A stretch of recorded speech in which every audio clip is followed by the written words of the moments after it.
the rabbit eye.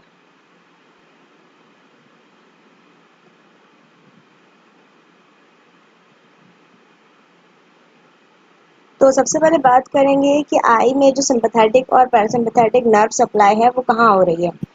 तो iris, जो iris होती है आई में, तो जैसे कि आप ये देख सकते हैं ये आई है, इसमें जो ब्लैक कलर का पार्ट है इसे प्यूपल कहते हैं। यहाँ पर इसकी डायलिटेशन या कॉन्स्ट्रक्शन होती है। डायलेशन होगी तो मिड्रियासिस कहेंगे, कॉन्ट्रैक्शन या कॉन्स्ट्रिक्शन होगी तो इसे कहेंगे हम मियोसिस। ये आइरिस है। अब आइरिस के दो तरह के मसल्स होते हैं। तो ये दो तरह की मसल्स हैं। ये जो आइरिस है आप देख सकते हैं ये जो मसल्स हैं ये लॉन्गिट्यूडनल हैं और इनका नाम है रेडियल मसल्स। ये रेडियस की तरह एक बने हुए हैं, में से एक डिस्क होती है ना, रेडियस फॉर्म होता है। और ये जो सर्किल में जा रहे हैं सर्कुलर, ये सर्कुलर मसल्स हैं। तो जो रेडियल मसल्स हैं इनका दूसरा नाम है डायलेटर्स, डायलेटर्स या रेडियल। कॉन्स्ट्रिक्टर मसल का दूसरा नाम है सर्कुलर मसल या स्फिंक्टर। तो जब रेडियल मसल्स जो हैं ये कॉन्ट्रैक्ट करेंगे तो मिड्रियासिस होगी, और जब प्यूपिलरी कॉन्स्ट्रिक्टर मसल्स कॉन्ट्रैक्ट करेंगे तो होगी मियोसिस। जैसे ये है कॉन्स्ट्रिक्शन हो रही है यहाँ पे, तो यहाँ पे जो कॉन्ट्रैक्शन हो रही है वो हो रही है सर्कुलर मसल की मियोसिस में, और यहाँ पे जो कॉन्ट्रैक्शन हो रही है या स्टिमुलेशन हो रही है वो है रेडियल मसल्स की, और यहाँ मिड्रियासिस हो रहा है। सर्कुलर मसल्स को जो है पैरासिम्पैथेटिक नर्व सप्लाई मिलती है, और रेडियल मसल्स को जो नर्व सप्लाई है वो सिंपैथेटिक नर्वस सिस्टम से मिलती है। इसके अलावा सिलियरी मसल्स और सिलियरी बॉडी, इनको भी nerve supply parasympathetic nervous system यानी कि कोलिनर्जिक न्यूरॉन्स या एसिटाइल कोलिन मीडिएटेड होती है। यहाँ पे भी नर्व सप्लाई। तो यहाँ पे रिपीट हो रहा है यही बात कि आइरिस के दो मसल्स हैं, डायलेटर यानी कि रेडियल मसल, सिंपैथेटिक सप्लाई है स्फिंक्टर, दूसरा स्फिंक्टर प्यूपिल है, दूसरा नाम है सर्कुलर मसल, पैरासिम्पैथेटिक सप्लाई है। कॉन्ट्रैक्शन होगी रेडियल मसल की तो मिड्रियासिस होगा, कॉन्ट्रैक्शन होगी सर्कुलर मसल्स की तो मायोसिस होगा। सिलियरी मसल्स या सिलियरी बॉडी वो भी पैरासिम्पैथेटिक सप्लाई होती है उसकी, और जब ये कॉन्ट्रैक्ट होते हैं तो सिलियरी बॉडी मूव करती है इनवर्ड आउटवर्ड। यहाँ पे ये इनवर्ड आउटवर्ड मूवमेंट होती है सिलियरी मसल्स की और बॉडी की, जिसकी वजह से ये जो लेंस है जैसे यहाँ पे ये बल्जिंग होगी इसकी आउटवर्ड, और आपकी जो आई है वो एडजस्ट करेगी अपने आप को या अकोमोडेट करेगी करीब की निगाह के लिए या नियर विजन के लिए। अच्छा, इसके बरक्स जो उल्टा काम होता है वो साइक्लोप्लेजिया में होता है। साइक्लोप्लेजिया में ये होता है कि आई जो है वो नियर विजन के लिए अकोमोडेट नहीं कर पाती, जिसकी वजह से यहाँ पे ये देखिए ये गैप आ गया है, ये यहाँ पे प्यूपिल, और जैसे कि यहाँ पे लेंस से ये बिल्कुल मसल जो है ये मिला हुआ है, यहाँ पे नहीं मिला हुआ है। तो इसमें क्या होता है कि जब हम एट्रोपिन देते हैं तो एट्रोपिन जो है वो साइक्लोप्लेजिया कॉज कराती है, जिसकी वजह से पैरालिसिस ऑफ अकोमोडेशन या इसे हम कहते हैं रिलैक्सेशन ऑफ सिलियरी मसल्स हो जाता है। मतलब सिलियरी मसल्स यहाँ पे बहुत रिलैक्स हुए हैं, देखें अगर ये कॉन्ट्रैक्ट करेंगे तो ये बिल्कुल मिल जाएंगे और नियर विजन जो है वो एडजस्ट होगी। तो जो साइक्लोप्लेजिया है यहाँ पे दूर की निगाह मतलब फ्लैट हो जाता है लेंस, और फिक्स हो जाती है विजन जो है वो फार विजन के लिए, ठीक है। मतलब करीब की निगाह जो है वो सही नहीं होती, वो देख नहीं पाते, करीब को फोकस नहीं कर पाते, सिर्फ आप दूर को ही फोकस कर सकते हैं साइक्लोप्लेजिया में।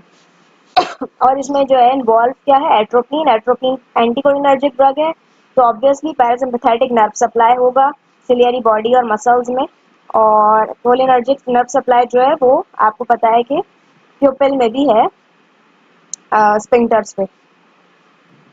ग्लाउकोमा में क्या होता है कि प्यूपिल जो है वो डायलेट करती है और आइरिस जो है वो फोल्ड कर जाती है, जिसकी वजह से मतलब ये जो है अब नॉर्मल डायलेशन हो रही है आइरिस की। कहाँ कौन से मसल्स में हो रही है अब नॉर्मल डायलिटेशन?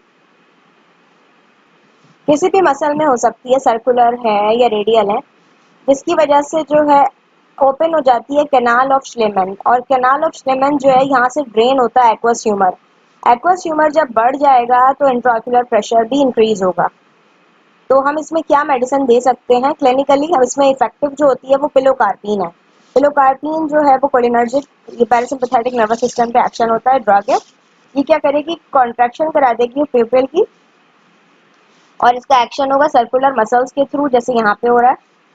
और ये इंक्रीज कराएगी ड्रेनेज किसकी, एक्वस ह्यूमर की, by the help of lacrimation, मतलब आंखों से जो है वो आंसू बहेंगे और जो है ड्रेनेज हो जाएगी एक्वस ह्यूमर की, और इंट्राक्यूलर प्रेशर कम हो जाएगा। तो यहाँ पे जो मियोसिस का इफेक्ट है वो क्लिनिकली इफेक्टिव है।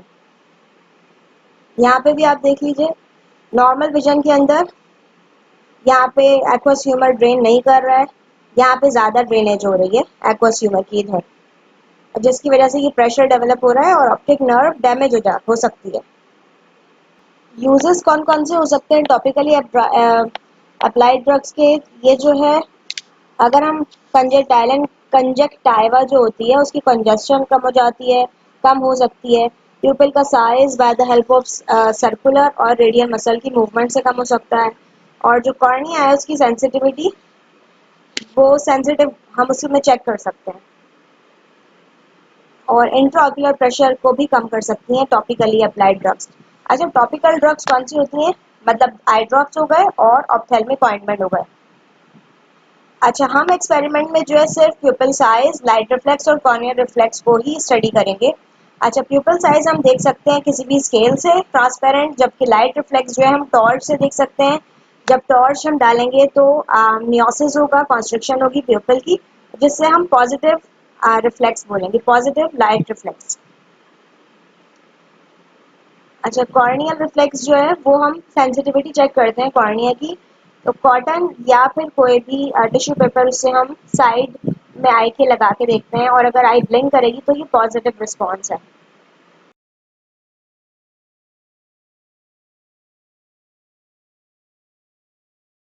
Physostigmine, what it does, physostigmine basically acts on the circular muscle and it causes the meiosis without producing loss of light reflex. The light reflex is partial and corneal reflex is full, as you can see here in the chart.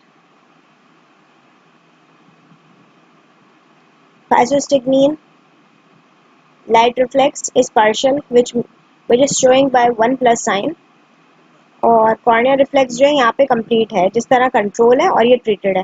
तो यहाँ पे control में full आ रहा है light reflex, जबकि यहाँ पे partial आ रहा है।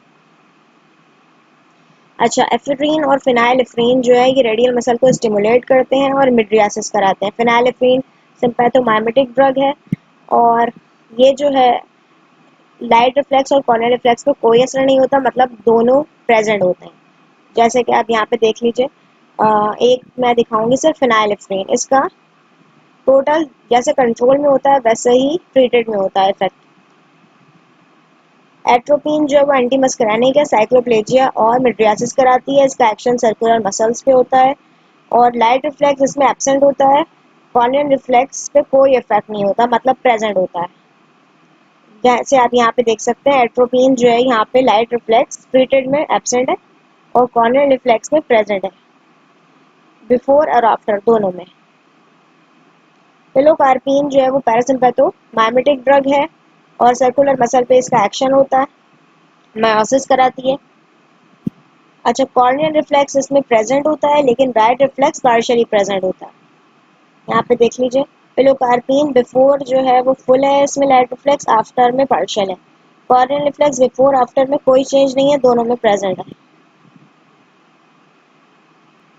क्लिनिकल इंपॉर्टेंस ये है मिड्रियासिस और मायोसिस में, मायोटिक इफेक्ट जो फाइसोस्टिग्मीन का है वो हेल्प करता है ग्लूकोमा को रिलीव करने में, ग्लूकोमा को ट्रीट करने में, क्योंकि ये मायोसिस कराता है और मायोसिस की वजह से ड्रेनेज हो जाती है एक्वस ह्यूमर की, तो जिससे इंट्राऑक्यूलर प्रेशर डिक्रीज हो जाता है।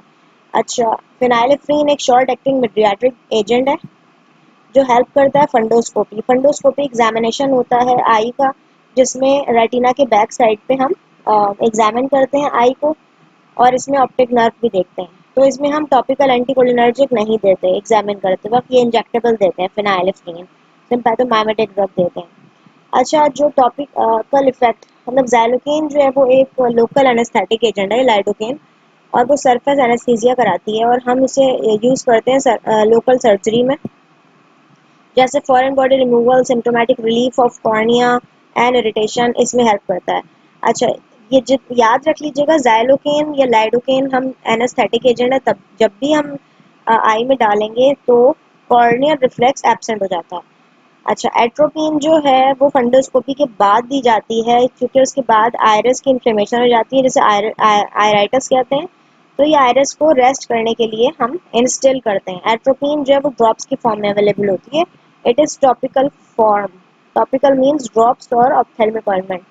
अच्छा, मिड्रियासिस और साइक्लोप्लेजिक इफेक्ट अगर बहुत ज़्यादा हो जाता है आई में, तो हम मायोटिक्स दे सकते हैं, जैसे कि पिलोकार्पिन या फाइसोस्टिग्मीन।